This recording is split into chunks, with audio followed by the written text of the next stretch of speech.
Assalamu alaikum student class 6. Today we are going to start chapter number 3 नमाज की अहमियत फ़जीलत व फ़राइज़ और लेक्चर नंबर है हमारा फर्स्ट और पेज नंबर है 16। सबसे पहले नमाज की अहमियत फ़जीलत और फ़राइज़ के बारे में बताया जा रहा है कि नमाज क्या है। नमाज जो है इस्लाम की सबसे पहली और बुनियादी इबादत है। यानी क्या है? सबसे पहली और बुनियादी इबादत।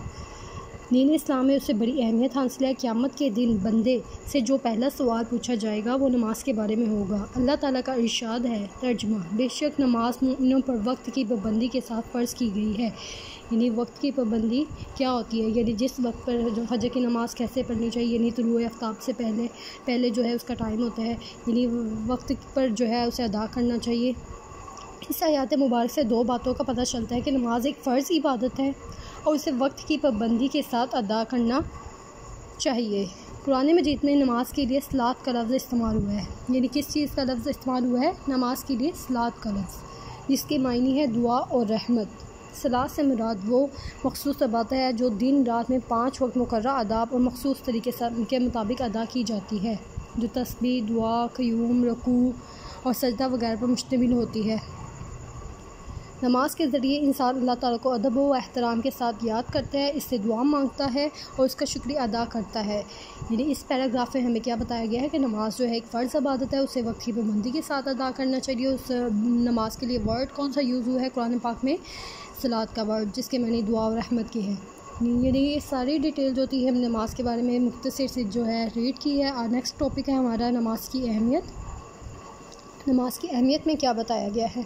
अल्लाह ताला ने कुरान मजीद में फरमाया कि हमने इंसानों और जिन्नों को महज अपनी इबादत के लिए पैदा किया है। इस आयत से मालूम होता है कि इंसान की पूरी ज़िंदगी इबादत है, बशर्तिया वो अल्लाह के बताए हुए तरीके पर चले। नमाज की अहमियत का अंदाज़ा रसूलुल्लाह सल्लल्लाहु अलैहि वसल्लम के इस फरमान से भी लगा सकते हैं, नमाज दीन का स्तून है। जिसने उसे कायम किया उसने गोया पूरे दीन को कायम किया, और जिसने उसे छोड़ दिया, तर्क कर दिया, इसने गोया पूरे दीन को छोड़ दिया।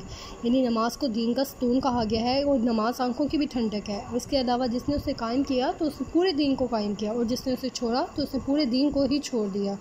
नमाज के बारे में हुज़ूर सल्लल्लाहु अलैहि वसल्लम ने फरमाया, बेशक इस्लाम और शिक्र व कुफ्र के दरमियान फ़र्क करने वाली चीज़ नमाज है। यानी कफ़ार और जो इस्लाम मुसलमान है उनके दरमियान बुनियादी फ़र्क किस चीज़ का है? नमाज का। नमाज़ पढ़ने वाला मुसलमान होता है, ना पढ़ने वाला कुफ्र में शामिल होता है, कुफ्र के करीब होता है।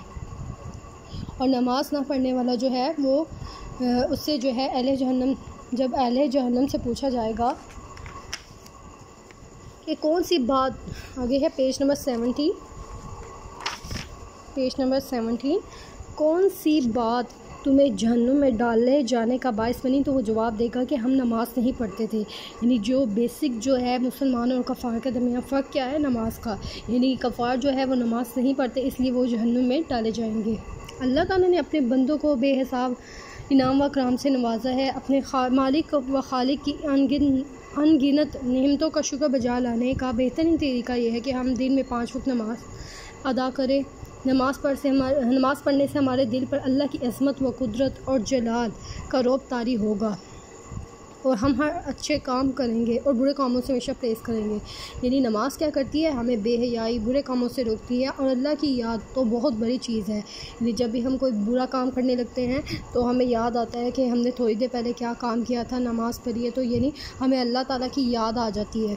यानी जो फ़रिश्ते होते हैं वो हमें बेहयाई के कामों से, बुरे कामों से नमाज भी रोकती है, और इसके अलावा फ़रिश्ते जो है, जो नेकी वाले फ़रिश्ते होते हैं, वो हमें बताते हैं कि हमने ये कौन सा काम हमारे लिए गलत है। अचानक हमारे ज़हन में ख़्याल आ जाता है। रसूल सल्लल्लाहु अलैहि वसल्लम ने नमाज के बारे में फरमाया, जिसने अपनी नमाज की हिफाजत की, यानी उसे सही वक्त पर सही तरीके से अदा किया, इसके लिए नमाज क़यामत के दिन रोशनी और दलील बनेगी और नजात का ज़रिया बनेगी। यानी जिसने नमाज को बिल्कुल अच्छे तरीके के साथ अदा किया, मुकम्मल सही तरीके के साथ, यानी कैसे सजदा अदा करना है उसका सही तरीके से किया और सही वक्त पर अदा की गई नमाज से क्या होगा? नमाज रोशनी और दलील बनेगी और नजात का ज़रिया बनेगी। और जो शख्स अपनी नमाज की हिफाजत नहीं करता तो ऐसी नमाज ना इसके लिए नूर बनेगी और ना दलील होगी और ना नजात का बायस बनेगी। यानी जल्दी जल्दी नमाज अदा कर देना, पूरी तलावत जैसा कि सूरह फातिहा पढ़ें, उसकी आयत को कंप्लीट ना करना, जल्दी जल्दी में पढ़ना। तो हमें क्या चाहिए, नमाज़ को ठहर कर करना चाहिए, अच्छे तरीके से अदा करना चाहिए। तो ये क्या है, एक रोशनी है और दलील और नजात का ज़रिया है। नमाज की अहमियत का तकाज़ा यह है कि नमाज को वक्त की पाबंदी और इसके तमाम अदा को मलहूज़ खातिर रखते हुए अदा किया जाए। नेक्स्ट जो टॉपिक है वो फ़वाइद बताए गए हैं। नमाज के क्या फ़वाइद है। नमाज कुर्ब इलाही का ज़रिया है, यानी अल्लाह ताला की मोहब्बत दिल में जो होती है पैदा होती है। इरशाद नबी सल्लल्लाहु अलैहि वसल्लम है, तुम में से जब कोई शख्स नमाज़ पढ़ता है तो अपने रब से राज़ो व न्याज़ की बातें करता है। नमाज वक्त की पाबंदी का सबक सिखाती है। बाजमात नमाज अदा करने से इंसान पाबंदी वक्त का आदी हो जाता है, यानी उसे फ़िक्र होती है कि इस टाइम पर ये नमाज़ होनी, उससे पहले अगर कोई काम करना है तो वो कर लेता है। नमाज अताअत अमीर का सबक देती है। एक इमाम के हुक्म पर रुकू व सुजूद करने से अताअत अमीर का जज्बा परवरिश पाता है। बाजमात नमाज की अदायगी और सफ़ाबंदी मुस्लिम माशरे में इत्तेहाद व इवानत पैदा करती है, यानी लोगों के दरमियान क्या होती है, मोहब्बत पैदा होती है। ये इत्तेहाद इस्लामी मसावात का सबसे खूबसूरत और दिल अवेज़ा अमल है, जिसमें अमीर गरीब छोटे बड़े सब एक ही सफ़ में खड़े होते हैं। जब इंसान नमाज अदा करता है तो ये नहीं देखता कि उसे अमीर के सफ़ में खड़ा होना है, गरीब तो सब क्या होते हैं, बराबर होते हैं अल्लाह के घर में। एक दूसरे से मोहब्बत और हमदर्दी का जज्बा पैदा होता है। नमाज रंग ज़बान मुल्क मर्तबे और पेशी की वजह से फ़र्क ख़त्म कर कर एक मालिक के बंदे, एक खालिक की मखलूक और एक आदम की औलाद का एहसास दिलाती है, यानी हमें एहसास दिलाती है कि हम सब बराबर हैं, और नस्ल इंसानी को एक ख़ानदान के अफराद की तरह आपस में जोड़ती है। सबसे बड़ी बात यह है कि नमाज रब के साथ इंसान का ताल्लुक़ मजबूत करती है, यानी क्या होता है, नमाज के ज़रिए इंसान और रब के दरमियान जो ताल्लुक़ होता है वो मजबूत हो जाता है। आगे है फ़राइज़ नमाज, यानी क्या फ़राइज़ है नमाज के। नमाज के कुछ फ़राइज़ ऐसे हैं जिनके बगैर नमाज मुकम्मल नहीं होती। कुछ फ़राइज़ से कबल नमाज से कबल पूरा करने पड़ते हैं, यानी कुछ फ़राइज़ ऐसे होते हैं जो नमाज से कबल जो है पूरा अदा करने पड़ते हैं। और नेक्स्ट है पेज नंबर 18। पेज नंबर 18 पर देखें, कुछ फ़राइज़ दौरान नमाज पूरे करने लाजिम है। जो फ़राइज़ नमाज से कबल पूरा करना लाजिम है इन्हें शराइत नमाज कहते हैं। यानी नमाज से कबल जो फ़राइज़ हैं उन्हें क्या कहते हैं, शराइत नमाज। उनका बताया गया है, सबसे पहले बदन का पाक होना, यानी मेरे कपड़े वगैरह लिबास जो है वो पाक हो, जिस्म साफ़ हो। नमाज की जगह का पाक होना, सुतर छप्पा होना, नमाज का वक्त होना, किबला रू खाना काबा की तरफ होना, यानी खाना काबा की तरफ मुँह करके जो है नमाज़ पढ़नी चाहिए, नियत करना। और नमाज के अंदर जो लाजमी फ़राइज़ हैं इन अरकान इस्लाम नमाज कहते हैं। और नमाज के अंदर जो फ़राइज़ हैं उन्हें क्या कहते हैं, अरकान नमाज। और नमाज से कबल जो फ़राइज़ थे उन्हें शराइत नमाज कहते हैं, यानी इन दोनों में डिफरेंस आ गया है। यानी फ़राइज़ जो है नमाज से कबल जो पूरे अदा करने होते हैं, पूरे करने होते हैं, उन्हें शराइत नमाज। और नमाज के अंदर जो फ़राइज़ होते हैं उन्हें अरकान नमाज कहते हैं। सबसे पहले तकबीर तहरीमा। तकबीर के मैंने अल्लाह की बड़ाई बयान करना, तहरीम के मैंने हराम करार देना। तकबीर तहरीमा से मुराद है कि नमाज शुरू करते वक्त किबला रू खड़े होकर अपने दोनों हाथ उठाकर अल्लाहु अकबर कहना। ये अल्फाज अदा करने के बाद नमाज के सवा तमाम दूसरे काम हम पर हराम करार दिए जाते हैं, ताकि हम कोई बातचीत या कोई इशारा भी नहीं करते। जब हम नियत कर लेते हैं तो हमारा ध्यान जो है, तो हमें अल्लाहु अकबर कह कर जो है नियत बांधते हैं, तो हम जो है अल्लाह ताला के रूबरू खड़े होते हैं।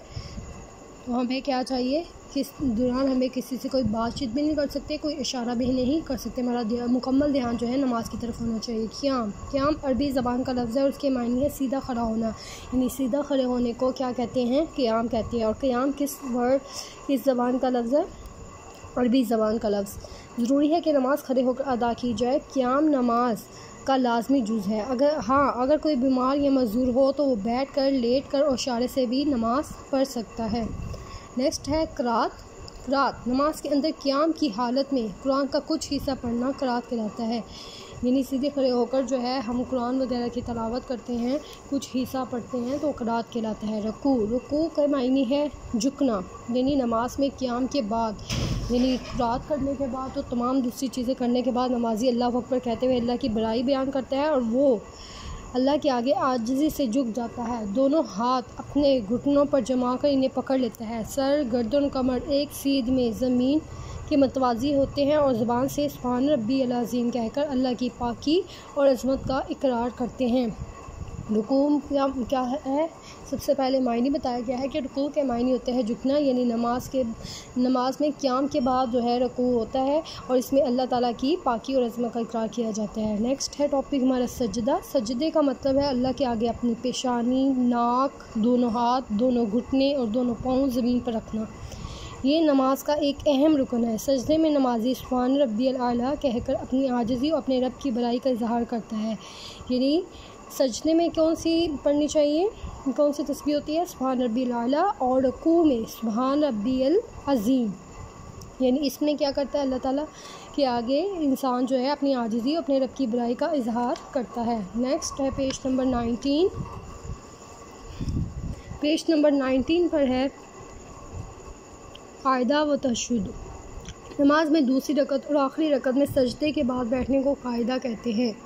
यानी जब हम दूसरी रकत का दूसरा सजदा अदा कर लेते हैं उसके बाद बैठते हैं तो वो कायदा कहलाता है। तशहुद का मतलब है गवाही देना।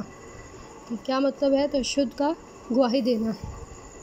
नमाज में कायदा की हालत में बैठकर अशहदु अल्ला इलाहा इल्लल्लाह व अशहदु अन्ना मुहम्मदन अब्दुहु व रसूलुहु पढ़ना तशहुद कहलाता है। आखिरी कायदा में तशहुद के बाद दुरूद शरीफ पढ़ा जाता है। यानी आखिरी कायदा में क्या होता है, तशहुद के बाद जो है वो दुरूद इब्राहीम यानी पढ़ा जाता है। फिर उसके बाद दुरूद इब्राहीम के बाद दुआ होती है, फिर उसके बाद सलाम होती है। दुरूद शरीफ के बाद कोई मसनून दुआ पढ़ कर सलाम फेरा जाता है। यहाँ पर हमारे चैप्टर की रीडिंग कंप्लीट हो गई है। अब नेक्स्ट जो है हमारा बुक को स्टार्ट हो रहा है। सबसे पहले है क्वेश्चन नंबर 1, खाली जगह पुर कीजिए। नमाज इस्लाम की सबसे पहली और बुनियादी इबादत है। नमाज मोमिनों पर वक्त की पाबंदी के साथ फ़र्ज़ की गई। थर्ड है सलात का मायने दुआ व रहमत के हैं। फोर्थ है नमाज दीन का सतून है। फिफ्थ है अल्लाह ताला ने इंसानों और जिन्नों को महज अपनी इबादत के लिए पैदा किया। और लास्ट वाला है बाजमात नमाज की अदायगी मुस्लिम माशरे में भाईचारा पैदा करती है। क्वेश्चन नंबर 2 है दुरुस्त और गलत फ़िक्रों की निशानदेही करते हुए मुनासिब जवाब पर टिक लगाइए। सबसे फर्स्ट है नमाज के ज़रिए इंसान अल्लाह ताला का शुक्र अदा करता है, तो ये ठीक है। क़यामत के दिन सबसे पहले ज़कात के बारे में सवाल किया जाएगा, तो ये क्या है, गलत है। सबसे पहले किस चीज़ का सवाल किया जाएगा, नमाज का सवाल किया जाएगा। नेक्स्ट है पेज नंबर 20। पेज नंबर 20 पर थर्ड वाला देखिए, नमाज हमें दीन की बातों पर अमल करने से रोकती है, तो ये गलत है, नहीं रोकती। ठीक है।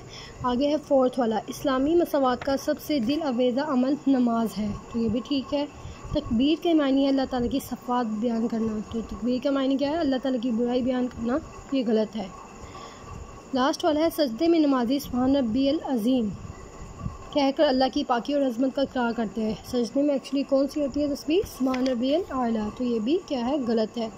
नेक्स्ट है क्लास क्वेश्चन नंबर 3, सवालात के जवाब लिखिए। तो इसके जो आंसर है वो आपको मिल जाएंगे नोट्स फॉर्म में, जिसे आपने याद करना और लिखना है। Thank you.